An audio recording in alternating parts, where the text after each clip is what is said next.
One-timer? One-timer score! Sportsnet, here for hockey.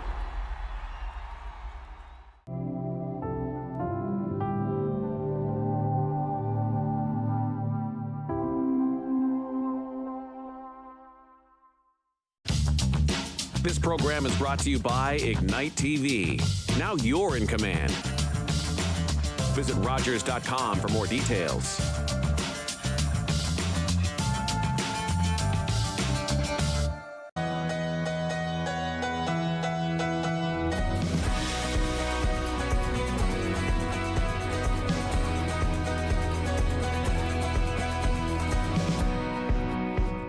Hi, and welcome to My River District, a show all about Owen Sound, the River District, and why locals love it here. I'm your host, Viveca Gravel, the Community Development Coordinator for the City of Owen Sound in the River District, and I'm sitting here with my friend, Delilah Kempe. Delilah, how are you? I'm great today. That is good to hear, because if you were like, I feel like trash, this was going to go on a weird tangent. Yeah. Delilah, you are a grade 8 student at Notre in Owen Sound, and you are in French immersion, so we will call it Notre Dame. And you recently, for school, had to create a podcast.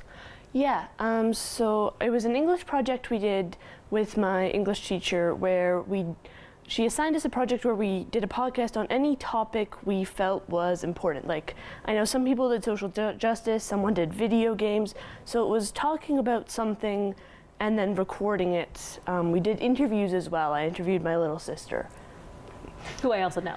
Yes. So what was your podcast about? It was about the importance of libraries, how they serve their communities, what they offer, what programs they have, what we could do to make them better, why we need them, stuff like that. I shared a lot of stuff about what's really cool about libraries, like writing competitions and writing groups and being able to borrow books, and it was a lot of fun. Beyond just borrowing books. Yeah. Have you been to the Owen Sound Library lately? You can borrow Wi-Fi hotspots. You can borrow the computers. I mean, not borrow them, you have to use them there. They really don't like when you walk away with a computer. You can borrow board games and puzzles and, of course, books. And I think they might even still have movies and some tools, I think. They have so much stuff. Yeah. And it's wild. People don't know. So I appreciate the fact that you made an entire podcast around this. So when you interviewed your sister, Mirabelle, what did you ask her? I asked her like what she really liked about libraries, and she said that you could take out books and stuff. And then we asked what we would change, and there weren't really a lot of things we would, but one of them was she was kind of frustrated the one time she picked up a book from the library and someone had torn a page off.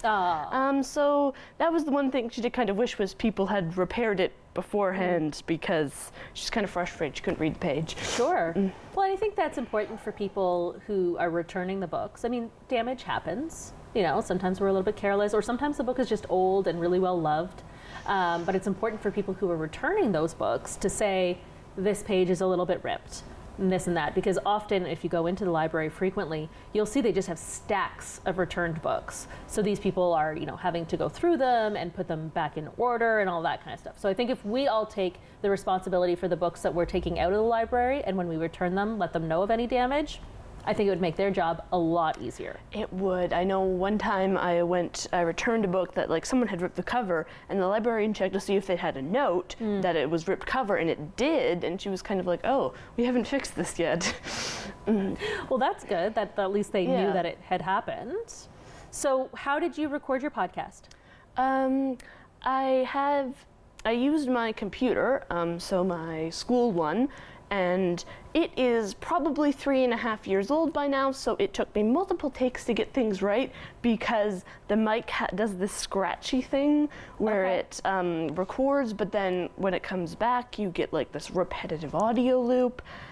And so I had to multiply record lines so many times, and it got very frustrating because it just kept doing that. And then I had to take music, and I had to use editing software. I think I just found a website and put the music with the audio, played around with it a bit, and then I just used an audio stitch together thing to just used it. Throw it. No big deal. Figured it out. Well, it was fairly simple. It was just drag and drop files in the correct order, and then it stitches it together and it was done.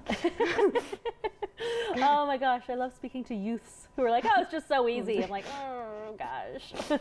I got a gimbal as a gift and I still can't figure out how to use it. I think I've just like reached that age now where I just cannot process new technology. And you said your computer's like 3.5 years old. It is. That's not old. But I've had it since 4th grade, I think. Oh, so you have the same computer. 5th grade, I think. Yeah. Oh, so really, you just haven't been nice to your computer. That and my dad said that once they reach like 5 years, they automatically stop with updates. Like they stop updating. So it's getting up there. That's fair. That's fair. That's the truth about me too. 5 years, I just stop with updates. So.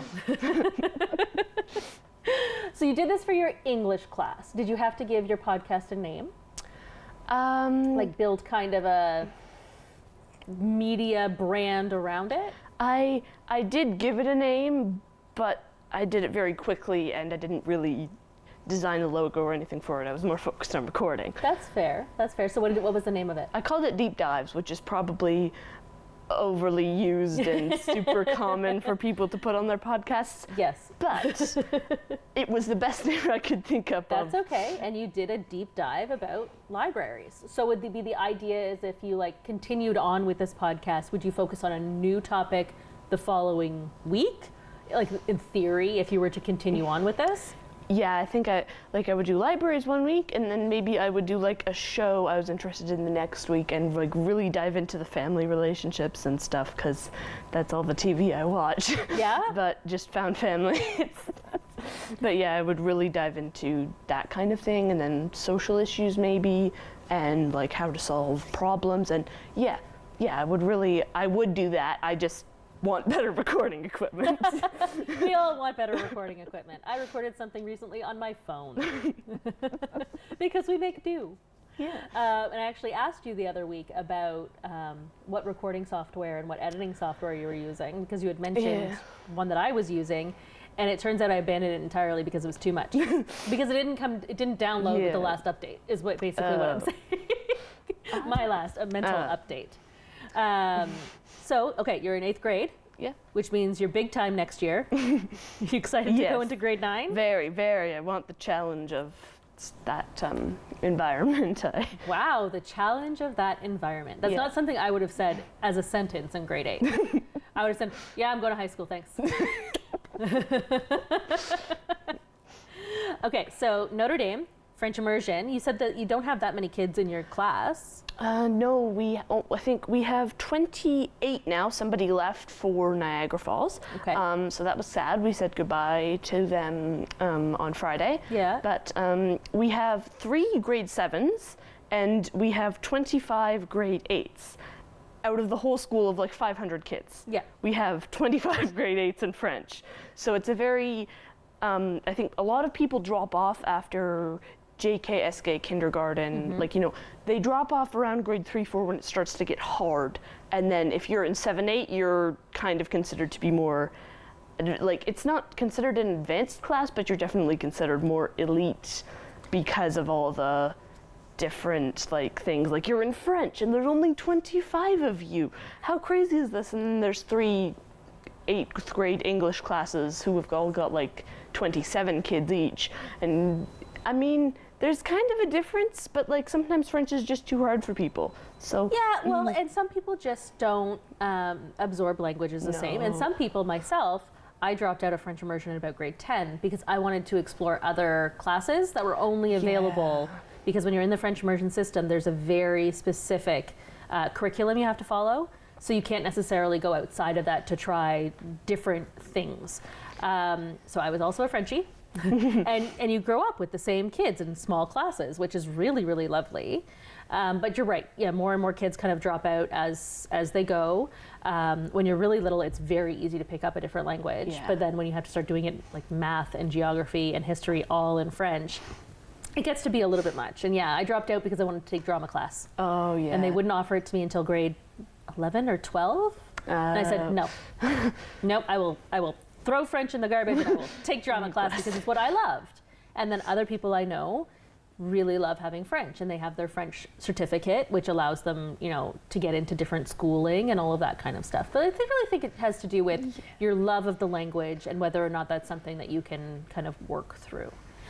So you said everybody had to work in groups, or was it individual for these podcasts? It depended on whether or not you wanted to work with a group. I did it solo because I didn't know who I wanted to work with, but a lot of people did it in pairs or I think there was a rule against groups of 3, but then they said, yeah, you can do that after a bit.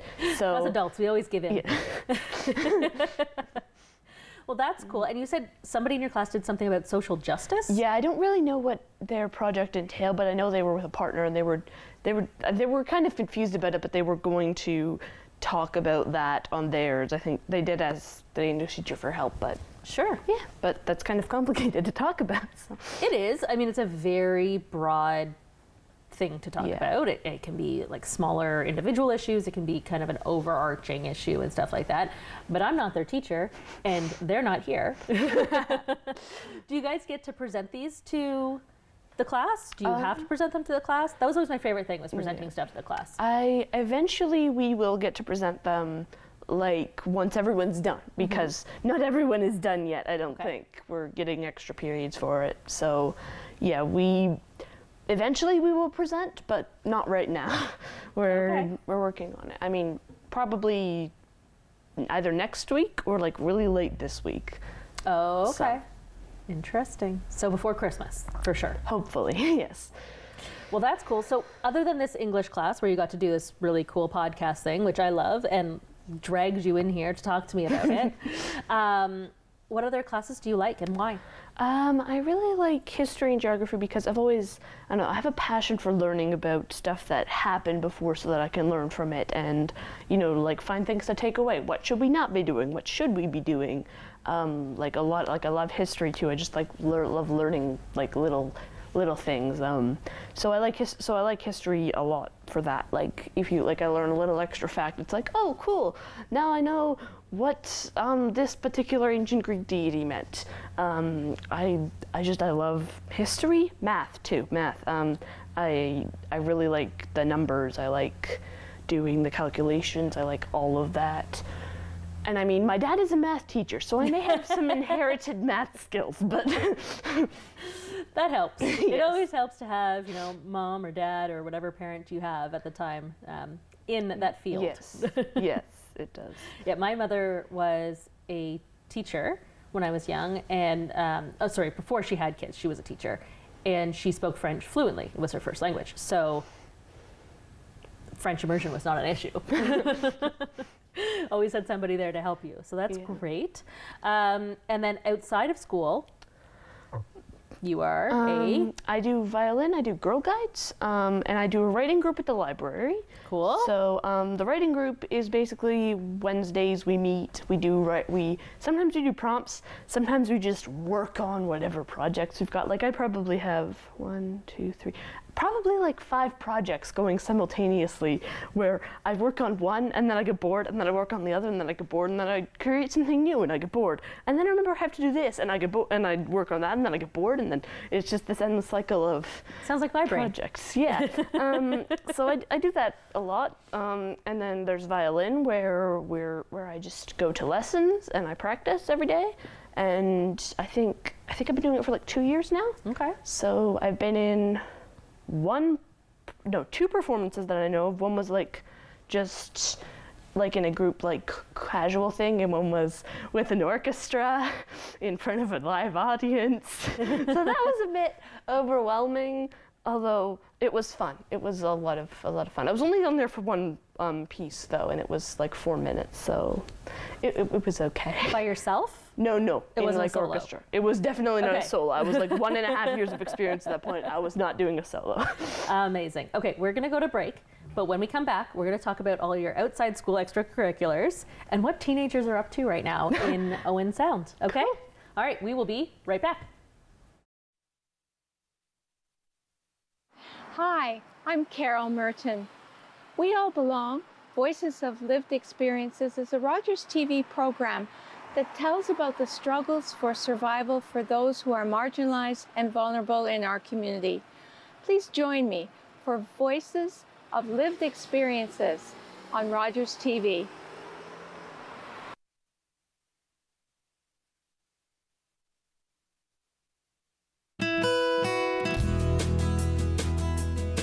Hey, it's Krista McKee here of Wandering Grey Bruce. I am so excited to bring to you the 5th season of the show. We're going to meet some very exciting and interesting people. Stay tuned. This season, we are going to Chantry Island, visiting southern Grey County to explore barn quilts, and we have an exclusive interview with the Coast Guard at Tobermory. So join me on Rogers TV. October 5th, 2014, my daughter was hit by a train. She was walking along the sides of the tracks, and it shattered her world.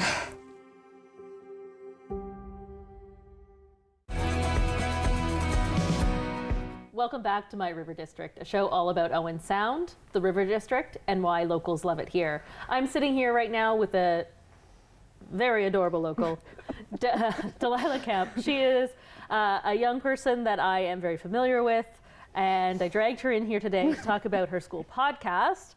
But beyond that, we're going to get to know you a little bit more as a person, and I want to know more about Girl Guides. Okay, so Girl Guides, basically, it's an organization for all girls, and I'm in the Pathfinders level. So we do a lot of, there's about 10 people in the group, so we do a lot of various activities. We did Barbie-themed enrollment. We went to watch a movie last week. We saw Ballad of the Songbirds and Snakes, which is a great movie. Is it? I recommend it. Yeah, Okay. I loved it. This is the Hunger Games prequel. Yeah, Okay. it was very dramatic and lots Well, I mean, of... all the Hunger Games well, yeah, movies are a little dramatic. It was very villain origin story, which is good because it is a villain origin story. Love a good origin story. Favorite character was Tigress, which Tigress maybe, but I mean I liked her in the Mockingjay movies, so yeah. I feel like I need to rewatch them now. Yeah, she's in the. 'Cause I don't really remember. She's in the last one as well as the first one because she's Snow's cousin, but then she's also like rebel informant later. Interesting, because I feel like there's a tigress or a tigress in Kung Fu Panda. And so, that's what I'm picturing is like an actual tiger, like cartoon form, and I don't think I need to separate these two movies because they're not the same. So you went to see a movie. You had a Barbie theme enrollment? Yes, we did. Basically, you dressed up as your own Barbie. So I went as foreign diplomat Barbie in like fancy clothes and stuff because I didn't know what else to be. And someone was cowgirl Barbies, like someone was like just casual clothes. Casual Barbie. Yeah, casual Barbie. Tuesday Barbie. Yes. The rich, very fancy kind of snotty Barbie. Yeah, so there was a lot of different. We did. Everything was pink, so we had like pink cupcakes. There was like strawberry yogurt. We did, it was red velvet cupcakes, which were really good. Sure. And like pink icing. We went all out. We did basically pin the outfit on the Barbie with blindfolded. This sounds like the best birthday party. So let alone a Girl Guide enrollment or Pathfinder enrollment. For those who don't necessarily know, at the beginning of the year, Girl Guides, Pathfinders, Rangers will do an enrollment, and it's basically welcome all the newcomers in, and there's always a theme, and the girls plan it themselves, and it's part of the program itself. I know this because I'm a Girl Guide leader. And we had Delilah with us just a couple years ago, and now we've got your little sister. Yep. And you guys are rock stars. You know a lot about camping and how to take care of yourselves as human beings, which is really, really lovely to see in young people. So do you enjoy the camping part of? Oh, I love it. Yeah. Like we went to Manitoulin, which meant I got to skip school to go on the Chichimon at like 1 p.m. and it was amazing. I loved it. Yeah. I had to go solo, which was kind of scary because that's the first time I've ever done like solo sleepover without like immediate family members. But it was a lot of fun because like we went to an eco park on Manitoulin. Okay. We did some hiking at the Cup and Saucer Trail. I took a lot of pictures of the water on the boat. We ate spaghetti. We had a dog with us. Whose dog? Guide or Seuss. Jeannie. Jeannie, the little... I want to bring a dog with us camping. That just seems better. It was. She followed us everywhere. It was. Oh, that's so amazing. sweet. She got to. We went to refill the water, and she ran after the car. And she got there before we did. Oh, adorable. And so you guys have your tents. You Yep. have to set up your tents wherever you're camping. You have to cook all of your own food. You do have some adults, but starting at the Pathfinder level, you start to get a little bit more freedom. Yeah.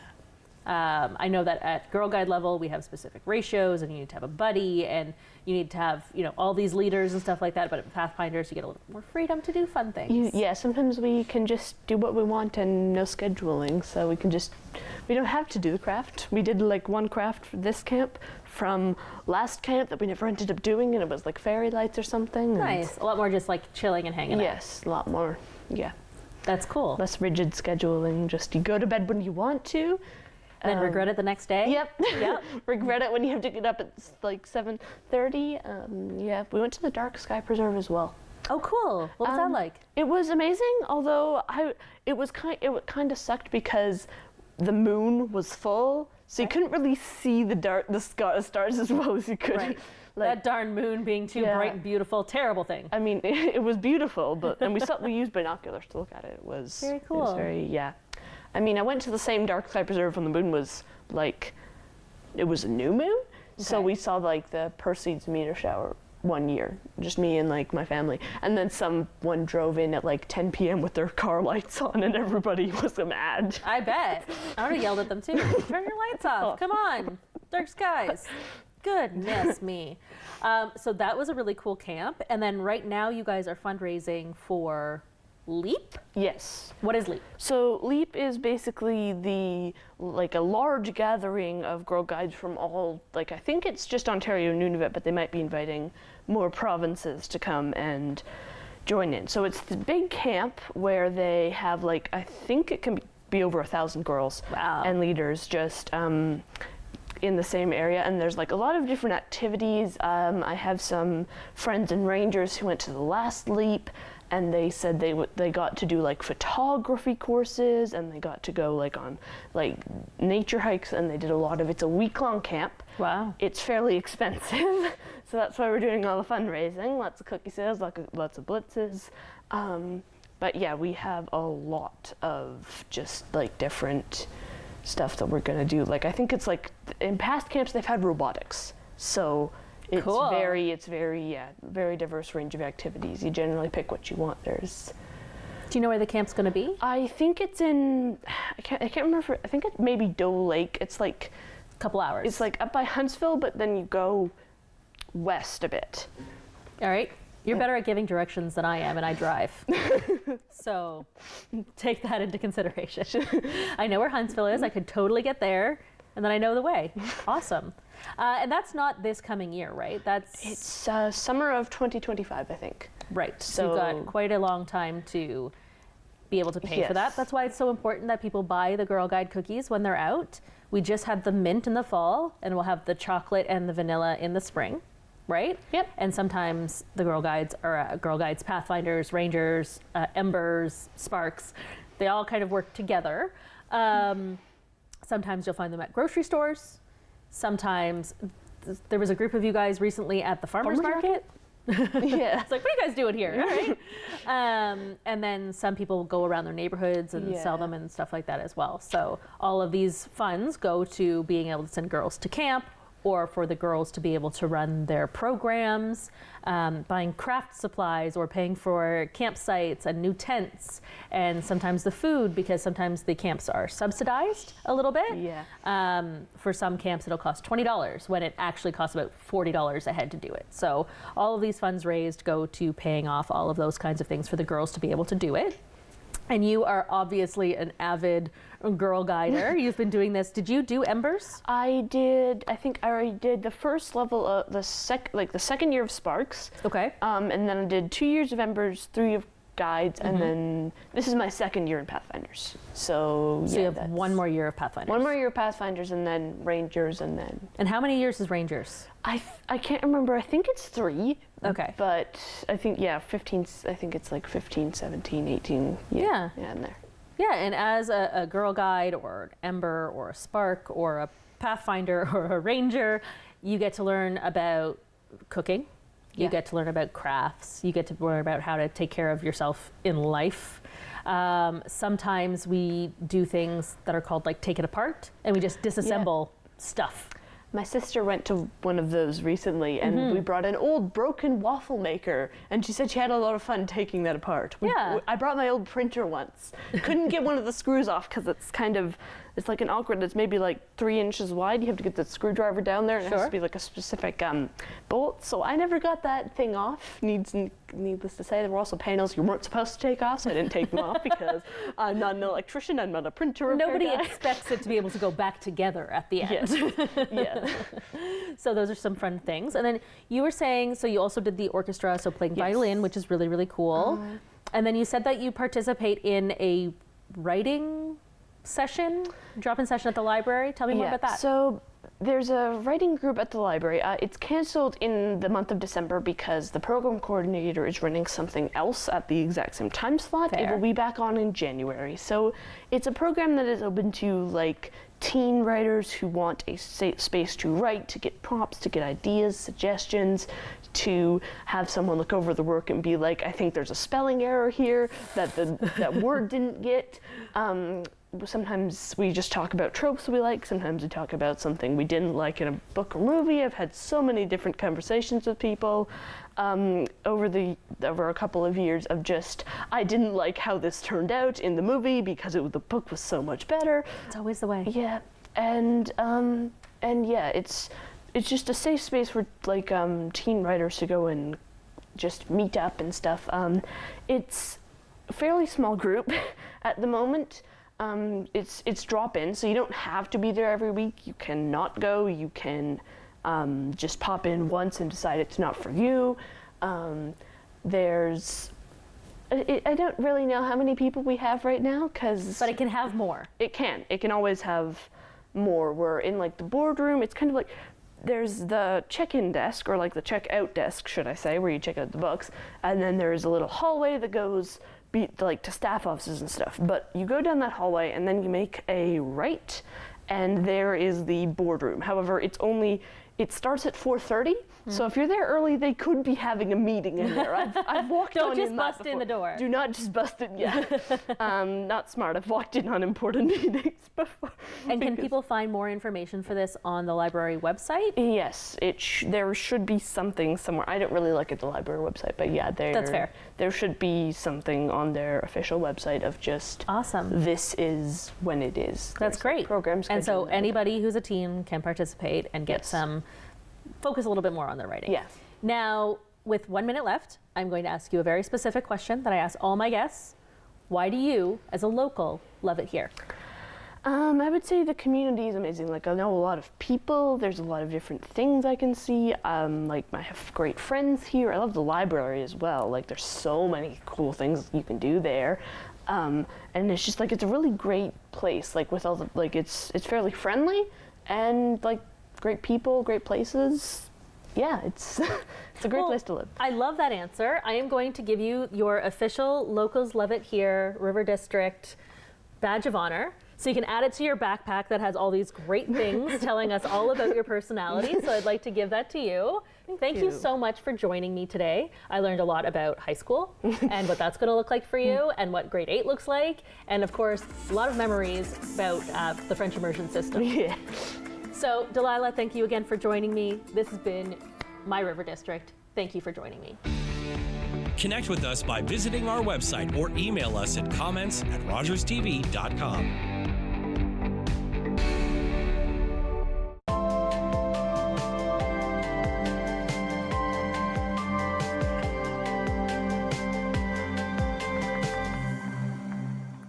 Our family used to be so fun. Now my brother takes care of me. I miss